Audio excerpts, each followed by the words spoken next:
Hey guys. Thank you, Devin. So as Devin mentioned, we are here to talk all about acting in the North. I just got the pleasure of watching DADA, so it's sitting very freshly with me. James Gilbert, Ciara Alexys, sorry. I would love to know a little bit of your origin story and how you first got into acting, what your first role was, and how long you've been an actor. I can start. Yeah. Okay. I started at a very young age. I come from a family of performers, so it was kind of, hey, let's put her into this and see if she likes it, and I did. My first role, I was 6. I did a film with Regina George, Gabby Douglas story. Regina King. Regina George? Regina King. Gabby Douglas story. That's amazing. 6. And that was kind of, being on set, and I really, really enjoyed it. Especially, I was a dancer at that time too, and it was for sure something that I wanted to carry on. So since then, I've kept up with the dancing, and then I just do acting as well, and I really enjoy it. Phenomenal. James, how about you? I kind of was interested in being an actor from a very young age. My parents were a little bit lukewarm about it. I'm originally from rural Nova Scotia, so outside of kind of being an actor in my bedroom, there weren't many avenues for me to explore. But eventually, they saw that I was committed to it and I wanted to do it. So I went to the Royal Scottish Conservatoire in Glasgow. And after that, moved to Toronto, and I think my very first role on screen after that was a movie of the week where I was a thug from Philadelphia. Ooh. So, that's the origin story. Well, I love it. Amazing. And, who here got to see DADA? Who's seen it? Oh, amazing. Okay. Wonderful. We love a knowledgeable audience. So as we know, the majority of the film is just you two. It really feels like a two-hander. And so what was that experience like for you? It was a 5-week shoot plus a couple weeks of prep, and you're playing father-daughter. Such a really unique relationship, to see on screen in the way that this film is depicted. And so I'd love to know, what was that experience like? You really only had each other to rely on as performers. How did you build your relationship? Tell me the things. It was very fun. I had a really good time doing it, and earlier on, before we even started filming, we had so much time together to get to know each other, which was very helpful given that most of the film is only us two, and during the film there's times where we love each other, there's times where we don't love each other. So getting to know Jim in a way that I can, show my love and then also show my hatred, which is very difficult. It was great to be able to get comfortable with each other because, especially, I haven't really done much film beforehand. So, being one of my first, it was really helpful to me that we got so much time. And a strong role too, Yeah. Lots to prepare for. Lots, yeah. Yeah, no, I think we were so blessed to have that initial prep time, because that is so much of finding a good dynamic with a fellow actor is time and just getting to know each other a little bit more intimately.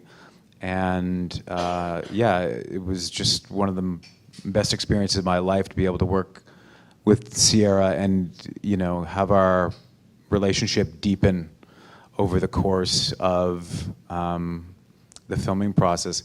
I think there was definitely an element to this film that was always letting sort of our own lives sort of bleed into the fiction and letting that those characters bleed back into us.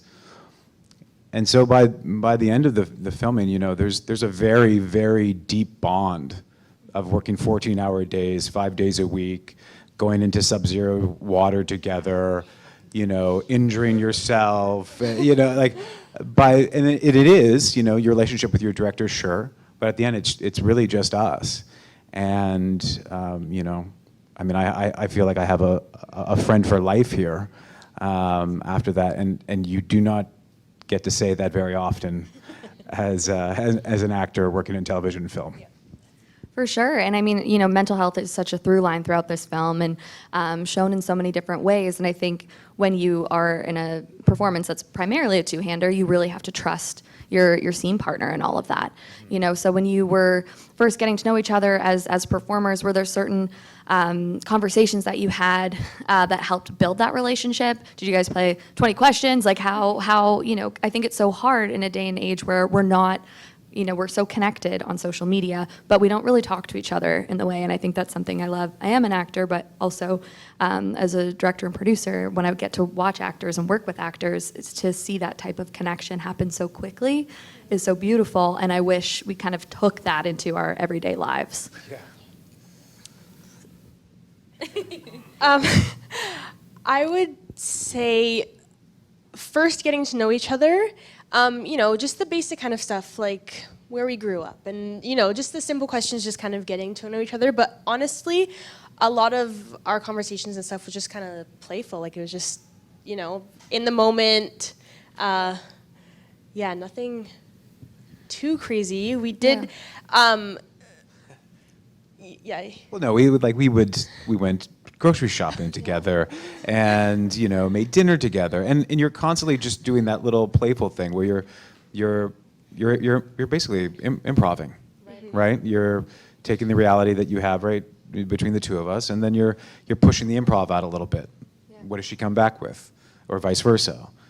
How do I handle a new idea that's been thrown out, and then you just, because it's basically the essence of what they are doing in the film, and the essence, I think, of any good dynamic between two actors is you're playing.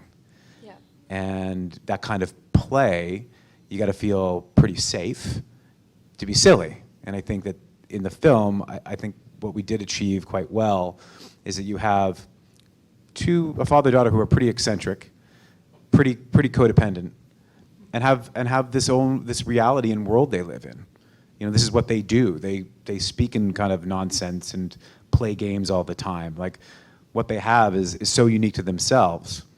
So yeah, you just, in the initial process, you're just trying to push that out, push that central idea out. And, working with Ciara, it's just always up for anything, just. Amazing. And then once that's the dynamic, then there are no real limits on what you can achieve as two actors together, so. Absolutely. And I mean, everyone who got to see the film today, you can see the, spectacular imagery. Manitoulin Island is so beautiful. You're seeing, obviously, the fresh water of Lake Huron. You're seeing the beautiful trees. How did that, and being surrounded by that, impact or affect your performance? Well, Manitoulin, I would guarantee say, is one of the prettiest places I've ever been. Even just getting the opportunity to live there for 5 weeks. I watched every single sunset. I watched every single sunrise. And it was just like, because Adam and Kai, we went camping and we were in nature. And just being in the water and first getting in the water and all that kind of stuff, it was all the stuff that you saw in the movie was real. The shivering, it was so real. So that for sure played a part in that. Yeah, I know when Aaron, the director, was doing the location scout, he came back and he was like, "Ooh, you're gonna like it up there, man." And I was like, because I had never been, and yeah, and immediately you get into that environment and you're like, oh wow, this is really different. This is really special. And it's always a part of your, at least for me anyway, your character or your character's environment does inform who they are, their background, all of that. But there's something about kind of in the real time exploring this landscape, which is kind of otherworldly and ancient and kind of throws a lot of, I guess conventional thoughts about the North on its head. You were kind of just in a state, at least I was, of showing up to set and being in awe and being humbled by it. And that inevitably on good days anyway, you're open to that, and you're letting that inform your performance, or at least become an element of it, for sure. Absolutely. And I'd love to know, getting to film in the North, what does that mean to you? But also, do you feel like the area in which you're shooting in with the beautiful landscapes, are there certain narratives that kind of create an opportunity to tell those types of stories? Like, are you seeing stories that are filmed in the North that are similar, topics or themes that are explored, and how the area really attributes to storytelling? I found that it was very special to be able to shoot up north, just because there is not much in the film world. You don't see movies or TV shows really shot up north. It's a lot of the times, in the States, or it's kind of overlooked a little bit. Or you don't know that it was filmed here. Right. Dun, dun, dun. Yes. Yeah. So being able to film here was very special to me. And I mean, I'm an outdoors girl forever. I love camping and that kind of stuff. So, being in an environment like that for the duration of time we were there was very special. Yeah, I think that the North, in I guess the kind of the thematic trope, if we're kind of used to, is in the man versus nature kind of dialogue, man is humbled, and that's clearly something that gets explored, I think, in a lot of stories that explore the North. But one thing that I think is also like a really unique thing that I drew from that is that our concept of the North and what the North is, it isn't quite exactly what it was what it was to me, that I had in my own estimation, I guess, like something that was conventional. I found the people really, really unique and wonderful up there. So I think that there's opportunities to tell different stories about the North, or more like authentic, unique stories. It has to come from the people, who are warm and diverse and, innovative.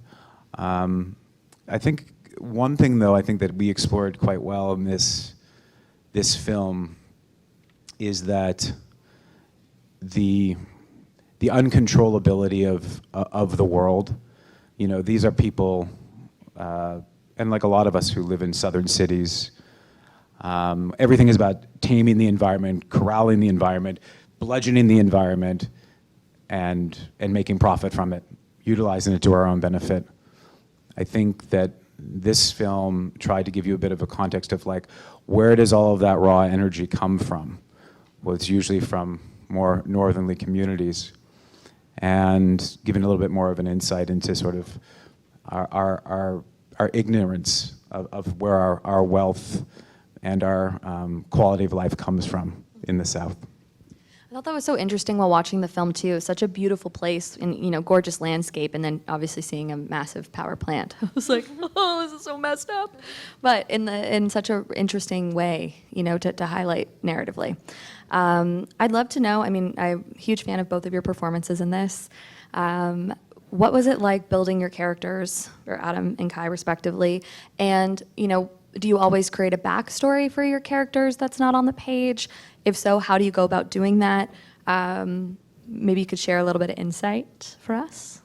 Yes. So I personally find that my relationship with my character, I find it important that I know stuff about my character that other people don't. Because in real life, there's stuff that I know about myself that other people don't, and that's what makes me me. So, in the film, coming up with a middle name, or coming up with a backstory that is way different than my life, but not sharing that with anybody, and keeping that kind of to myself. And it's not something that I've always done. And, even now I kind of look back at self-tapes and I'm like, these are all the same. Because I focused more on, I'm just going to do it how I would do it, so it comes across as natural, whereas, it wasn't the character. So I found that this role I tried to obviously keep aspects of myself. That's, yeah, that's going to happen, but I tried as best as I could to be familiar just with the character that I've come up with. You did a great job. Thank you. Yeah, I think it's always this tension you have of letting your imagination and your creative impulses become as free as they need to be. So yeah, you can delve into, well, this is where he's from, and this was his relationship with his father, and but you're constantly always touching back into your own lives and trying to make all those circuits connect with in this situation as well, because although it is a work of fiction, there is a lot of Aaron Poole's life in this film, certainly, the director. And so I found myself just listening to him quite a bit. And he was very open about his own relationship with his daughter and his ex-partner. So I drew it from there as well. But at the end of the day, I think what happens is you build this sandcastle as an actor, and then you let the tide just take it away. You don't hold on to any of the, at least I don't, you don't hold on to any of these notions that you think are fundamental to the character, because certainly I was learning on a second-to-second basis while filming this. The character was being revealed to me. And I think that that's fundamentally what you do as an actor. You craft this very, very thick, ornate mask, and you put it on, and then you just fight with everything you have to let your true self break through that mask. So that was my approach anyway. Amazing. And I'd love to know, from when you first read the script to what you shot to what we all saw today, how much did things change? Did they change at all? I know scripts can usually change a lot. So, yeah, did it? Not crazy amount. Like, the script itself and our lines weren't a drastic change. It was the delivery or the location or that kind of thing was something that changed, but that came with filming. So or I would be rehearsing lines or just going over lines, and then I would get to set the next day. I'm like, whoa, like that's not at all what I thought this scene was. And like being in the location and being with people on set and all that kind of stuff, it changes drastically however you would be doing it on your own yourself. So yeah, that's what I would say. Yeah, it's never, when you read it the first time, you have an idea of how it's all going to go, but that's that's a bit of a joke. Like the way that you picture that script going is not how it's going to be in the end. Yeah. It never is the case. But that was the special nature of it. Aaron had a vision, but we were, we had to play within the environment that we were, and sometimes those ideas just weren't working. Like there would be moments where quite literally there's scenes that Aaron is directing that he's written, that he's thought about a million different times, and he's just like, this is not working. And what did you do? Well, you kind of you basically tear down all of like your notions of a scene. And I think that's sometimes that you watching Aaron, and this is very difficult, I think, to do as a director. It's like what I thought this would work with two actors in my brain is not working. So we have to rethink this thing completely in the moment, right, and find it together. And there were several circumstances where that did occur, but by that point we were I think a really good united trio, and also too, like it's Aaron's, he brought to that table, like we might fail, but we're going to attempt something that I find compelling. I don't have the answers to give you, but we're gonna try. And I think when you're in that atmosphere where it's the mindset is we're gonna try versus we're gonna win, it's a much more beautiful place to create from. you know, both whether as performers or as anyone involved in the production. And all I can say is you just don't get these opportunities as an actor in, you know, in the film and television industry. You know, it's a results-driven business, and it's about executing archetype for the most part. And I think what we were constantly doing within this film was trying to subvert notions of what a father-daughter dynamic was. And if we ever fell into the, you know, kind of a bit more of a, I don't know, a trope, if you want to call it that, you know, Aaron was very good to kind of go like, no, I'm not interested in that. Right. I'm not interested in that. We've seen that. I don't want that. And that's not what this is. This is not this film. Amazing. That almost feels like a theater style of workshopping and really having that cool experience. What was it like on the days where you got to work with other actors, whether it was Kim Sue Murray or I know Scott McCulley was in the movie, Drew Nelson? What was that like when you finally had other actors to play with? A lot of fun. There was a lot of time to get to know them as well. You know, the times where there were other people on set, it was usually like a day's worth of filming. So there was lots of time on the sidelines just to get to know them and that kind of stuff. But it was a good change. Someone else. I didn't mean that in a bad Break way. from Jim's face. Thank God. No. I know. Well, No, well, I didn't all right. mean, no. I don't blame you. No, but it was a nice change, you know, to be able to like work with other people and that kind of stuff, and also like feed off of their energy and yeah, that kind of thing. Absolutely. Yeah, it was. We had a great ensemble. You know, even though this was our story, everyone who came in just brought such a great like warmth and great energy to it. We really did have a very theater company type vibe, and Aaron was very good at fostering that, which informed who he cast. But it was always quite interesting, right? Because we're kind of in this like little world of our own, and then people drop in, and then it's kind of like, how do I talk to another human actor? Like, I don't know. But I think that helped with the, you know, the kind of like the discombobulate nature of when they do encounter other people. And I think that was something that, you know, Aaron wanted to foster. It's like this relationship, I think as it's revealed, is pretty insular. And certainly with someone like Adam, you know, he doesn't do so well around, especially other like adult men, you know, and that's kind of revealed as the story goes on. Awesome. You know, as you mentioned, you basically move, right? You move up for 5 weeks to Manitoulin Island. And during that time, you know, getting to work in the north, be in the north, what were some experiences that you had, or, you know, when you had time off, things that you did to explore? I know you watched sunrises and sunsets, which are beautiful and amazing, especially up there. Anything else that you really wanted to do to find yourself to be fully immersed in the north? Well, the community up in Manitoulin is much different than Toronto. The population is much smaller. So, like, I can just go on a walk by myself and not feel, you know, worried or that kind of thing. And even just going in the water and taking a dip, as hurtful as it is and painful, it's such, like, Because it's cold. Yes.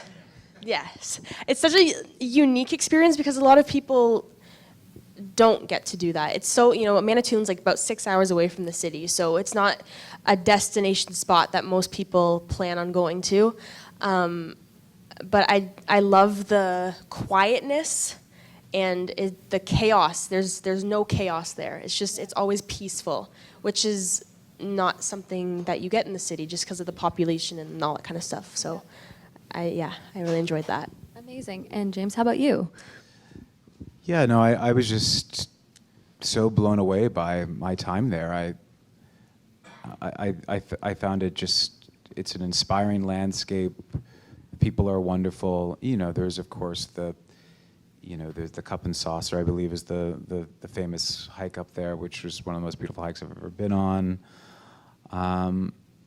Yeah, I don't know. There's been very few places in my life where there's this kind of inexplicable awe and like, it's the landscape's a bit foreboding at times, and there's wonderful contrasts of like whether it's like the Mennonite community in the backdrop of the massive wind tower turbine farms.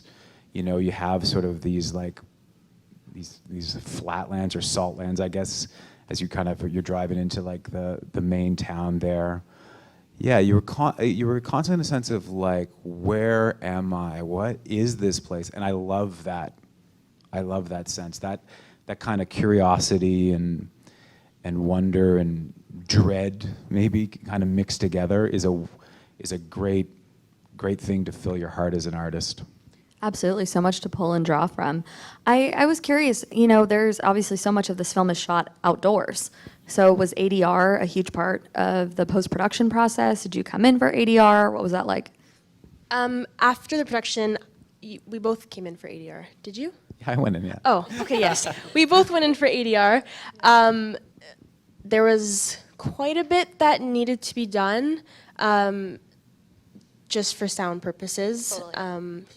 Or the winds up there were quite heavy at some times, so just for clarity of speech, like during the movie and stuff, or even just like swimming, there was a lot of audio that we couldn't get while filming that we had to do after.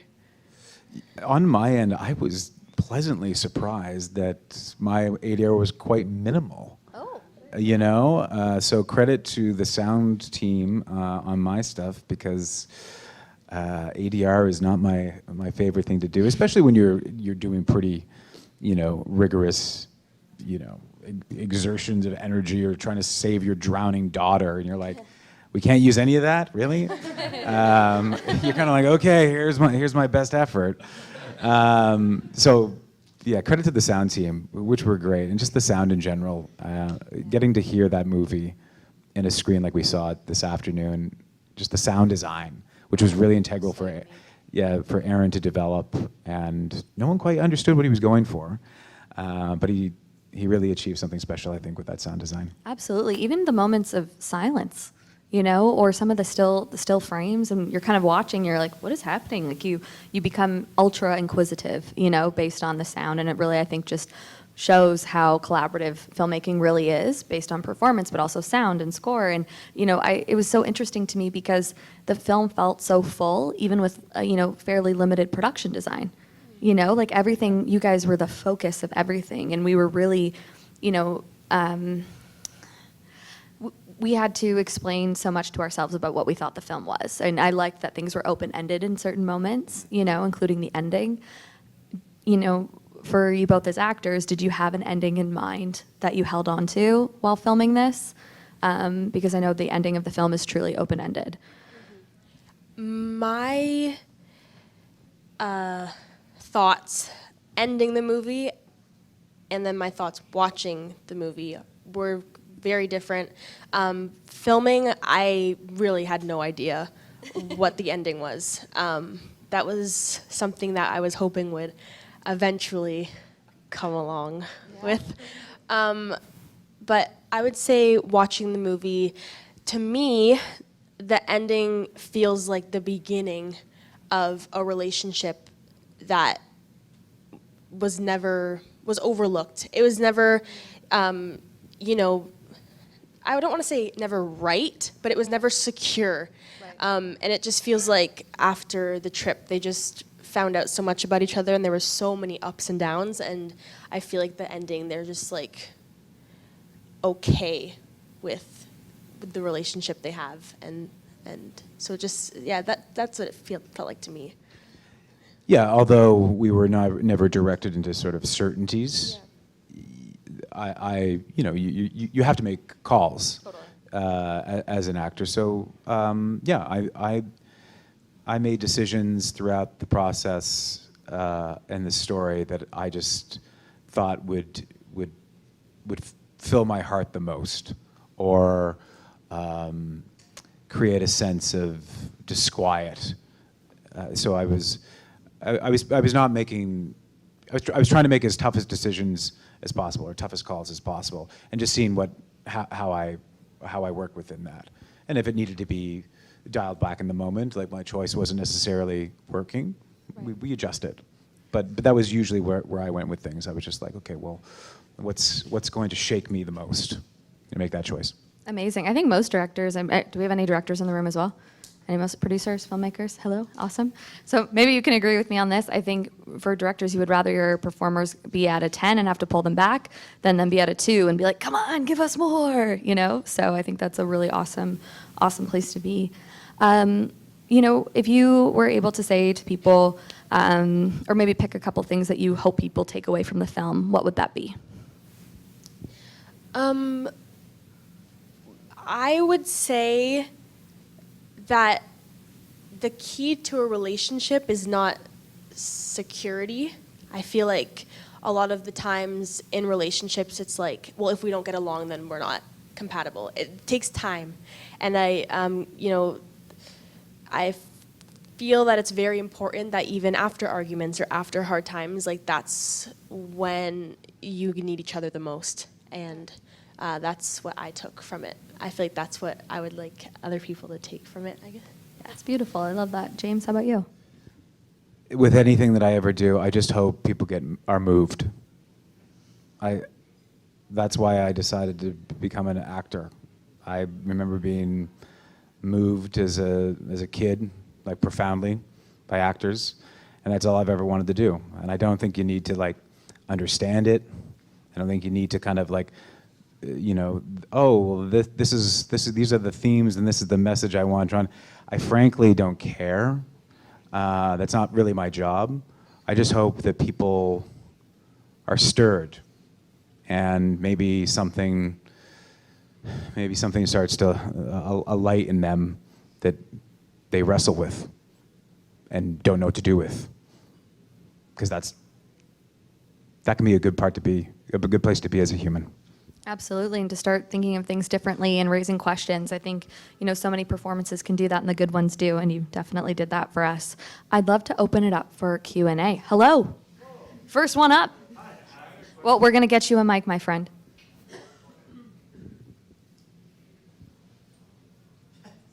Woohoo. Thanks, everyone. Thanks for being here. Hi. At the ending, when the siren's going off, you both have like a sort of a mental breakdown, and you just kind of follow each other around, and you're whispering stuff. I just want to know, like, as an actor, what did you do to get like into that headspace for like that mental breakdown? Well, the little phrase that we repeat at the end, Aaron gave us, time to. He gave us direction. Oh, not direction. I guess it's suggestion. Like. To repeat it, even offset. So, even when we weren't filming, we would just be like, it's fucking fake, kind of thing, just to like, because there's so much going on other than what's being said. And because it's for me, I found that it's kind of a tongue twister to say it over and over again, that there would be some times where like I'd be so focused on making sure I say it right that what comes across on my face is not what we were looking for. So, yes. Yeah, there is something. I mean, they talk about that at one point when they're trying to figure out Franny and Zooey, right? And Adam's trying to explain to his daughter, like, why is she obsessed with the Lord's Prayer? And that was a scene we wrestled with. Like when we were filming it, it wasn't working. And it had to be cut to hell and removed and interspliced in different places. And, I really felt like I let Aaron down in that scene at that time. I was like, I just don't think I quite understand it. And sometimes that happens with you and your director. He's like, why can't you get this? And it's like, I am not you, man. But it was interesting. Maybe a week later, we were doing it's fucking fake, it's fucking fake, it's fucking fake, it's fucking fake. We were doing that mantra. And then at some point, Aaron just said to me, we're doing it over and over again, and you're kind of going into this like trance. And Aaron says to me, your mother's hand is on your shoulder. And you finally got it. You missed it. But completely informs the rest of the the journey. You just discovered it 2 weeks, 2 weeks too late into the film. But that's okay. That's okay, because then you've got something new, and that was the kind of the type of film we were making at that time. So how did we get into that state? There's something to be said about that dialogue in the film, when you just sort of go into this like repetitive trance, like you can have like an altered state, or you open yourself up to it. And some of the books they're reading, if you dive deep into the film, they talk about that. You talk about transcendence, you talk about, the reality that we're stuck in. How do you break yourself out of that? I had a brief moment in the filming process where I clued in. I don't really know how to intellectualize it any more than that, but it was kind of a remarkable thing to kind of in real time discover. Amazing. Another question? Hi. Hi. It seemed like the direction was very assured, and Aaron seemed to have a really clear idea of what he wanted to achieve with the framings. Was there much traditional coverage shot as part of the film? What do you mean by traditional coverage? Like over the shoulder and just like getting coverage of scenes, or was it mostly like he knew what the frame he wanted? Every frame was selected. He, in his DOP, had Matt Bendo, right? Matt Bendo Yeah. had a ironclad storyboard, and every frame was considered, scouted. The lens was known. They were extremely prepared because we needed to be. We would have had a 10-minute film on our budget and our time frame if we were going wide, medium, coverage. There was no time. We would be doing a scene and it was just like there was no coverage. This is a wide. We are doing this in a wide. Pray to God this works. But that was the confidence those guys had. But I think to achieve the type of film they wanted to make, Aaron and Matt, they needed to be very firm in their creative and artistic choices. Absolutely, as you should be. I had a follow-up. Also, I was wondering if you could provide a specific example of, you said that some of the scenes you had to kind of rework in real time. So I don't know if you can maybe provide an example of that. Yeah, the one that I remember, which was quite literally like being punched in the face for like 3.5 hours, was I said just, but it was the scene on the beach with the Franny and Zooey and the mantra and like talking about books. Like a huge component of this film is about, what do they do together? What is their dynamic? Like he picks books for his daughter that he thinks are interesting, and then they kind of talk about them, and hopefully he kind of incites something in his daughter that he thinks is valuable of discussing. Yeah, and it just wasn't working. I don't know if you remember that day. I think we were both pretty exhausted by the end of it. Yes. But I guess like the reworking is like when your director is constantly coming to you and trying to go, okay, no, it's like this, and then you got to be hitting it like this and this and this and this, and you're just not doing it, and then you watch, your director's face kind of like crumble and fall, where he's like, yeah, this is not gonna work today, is it? And then what you start to do is you just start to like, quite literally, what ended up happening, all right, screw this, move the lens, get right up in his face, say it screaming, now quiet, say it again. Then you're just into kind of that kind of like we're throwing like spaghetti at the wall here, because what was planned was not working. And that again though is sort of in the spirit of the film, the DADA movement, the absurdity, the no sense makes sense, the language is of being quite meaningless. So we were always able to kind of to revert to that in case things weren't working. And it was like, okay, well, just start screaming, be quiet, shake your head off, but it's interesting to see that what he ended up using was the when we abandoned the initial conceit. Yes, I fully agree with What that. else did we do that was maybe kind of reworked in the moment? I found that the scene where I was hitting Adam, Oh, yeah. there was a scene that we had planned out before then, and he was kind of the same thing. He was like, "I want you to scream," and I was like, like I don't like. I was like, I don't know, like. Anyways, and then even filming that. Well, that was a very difficult scene. I was like, hitting him was. I had to talk to Aaron, and I was like, "Hey, but like, how do I do this? Like, I don't know." And that was a scene where I would just, like, eventually we did get it, but it took a while because I wasn't able in that moment to like do that. So that scene for me is what I can remember being challenging. But yeah.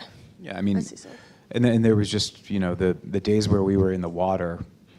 How many days were you guys in the water? Well, it was just like the main thrust of it was just it was one day, but you think you're pretty tough. You're in a wetsuit.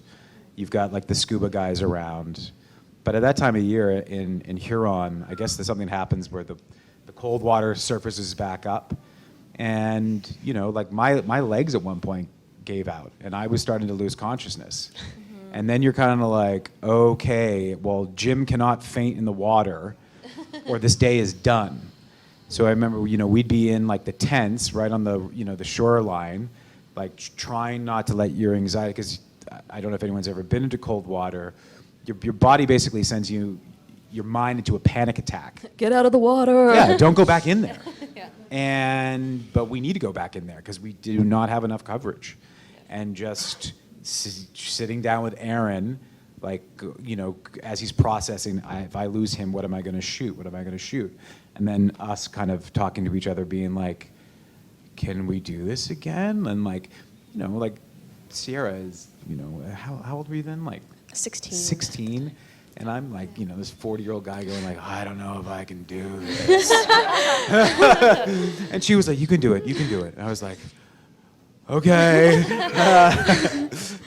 Hoping I don't have a heart attack. But that was another example of where we just, okay, can you give me 30 more minutes, Jim? Can you give me 30 more minutes? And We got to get it. to add on to that too, it was kind of like if we didn't do it that day, we couldn't. We didn't. We don't have the scene. Yeah, we don't have enough time. So I was also agree with that. Just getting in the right headspace to do it again is challenging, but. Any other? Oh, we got a mic for you.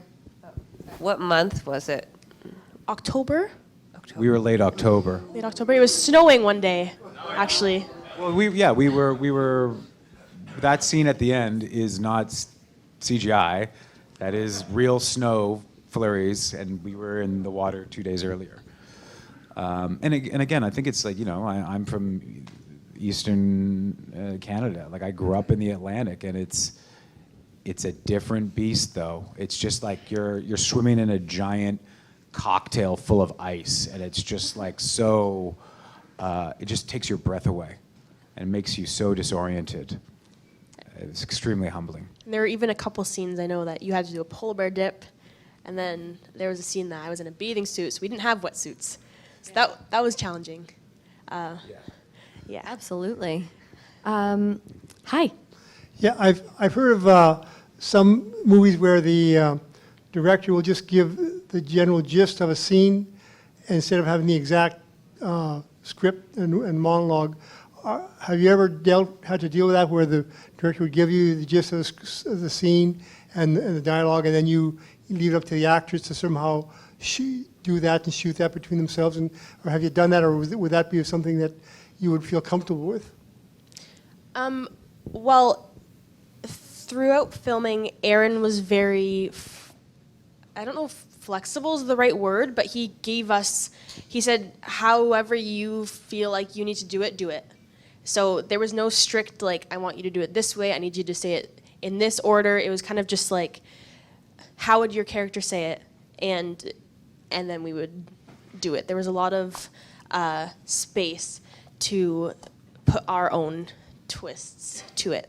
Same words though, or different words? There were some times where we would use different words. Well, I for the most part didn't change a thing. I think that sometimes you weren't getting it wasn't working for you. Yeah. But I think that like even in the moments where it seems to be extremely discombobulated, that is written. No, he wrote that. He wrote it. And I think sometimes you, as an actor, can go look at writing and you can kind of go, I'll just kind of make it my own and make it work for me a little bit better. I didn't do that here because I think everything was so thought through on his part, and once I committed to that like true dedication to the written word, it opened a great deal for me.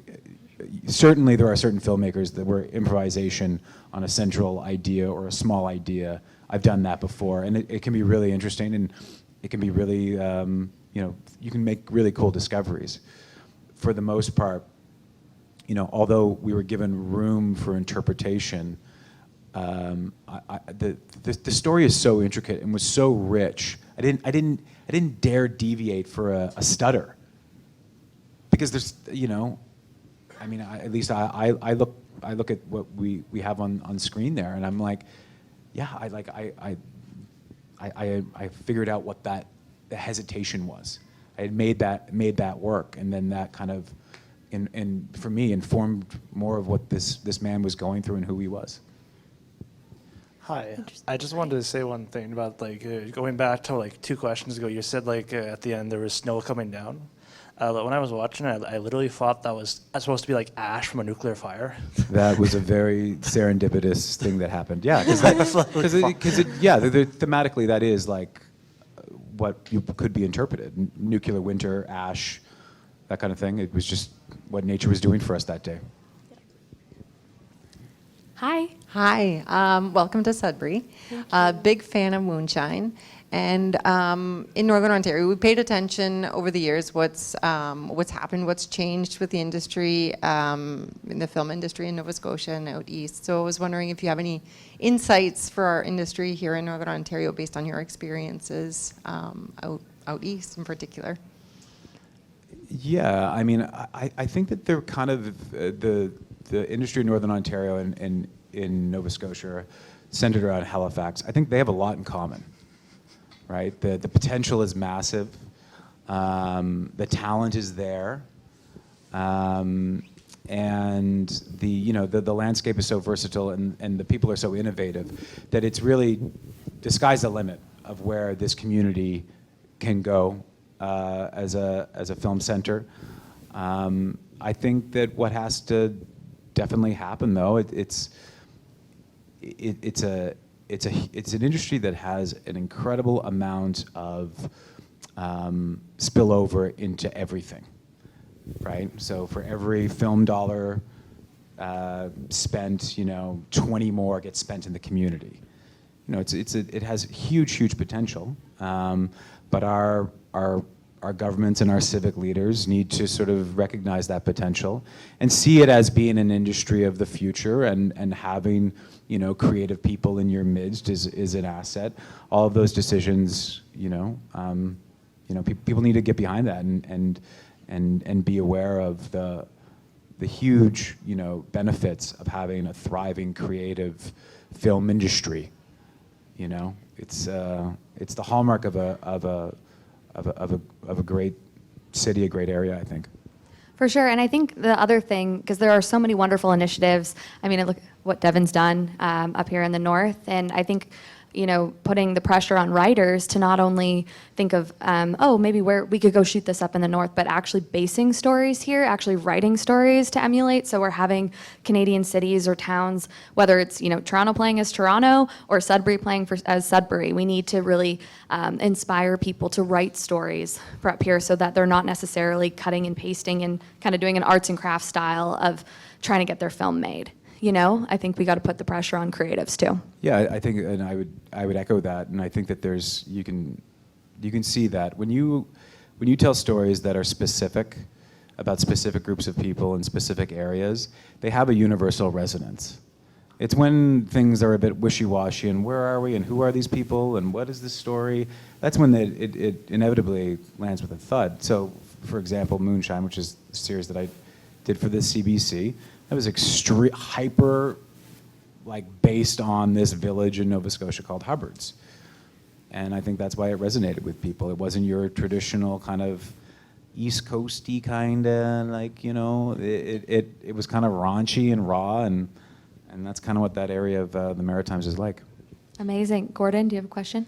I was going to say, I actually lived in Mindamoya and Manitoulin Island for 7 years, and the people are wonderful there. And there's some kind of a spirit on the island that when you're there and you're traveling around, you're meeting people, you're seeing the landscape, it fills your soul somehow, 100% agree with that. Yeah, I'm Yes, we a do. full-time artist as well, and I paint those landscapes. Right. Anyway, I'm glad you enjoyed. I hope you had good accommodations while you were there. Amazing. We had a really Thank you. good spot in Prov Bay. Amazing. Do we have any other questions? Oh, alrighty. I have a final question. What are some roles that you would like to play, whether they're up in the north or not? Is there a certain type of character that you're really drawn to, or a story you'd like to, to explore as a performer? I'm very open as to whatever comes to me.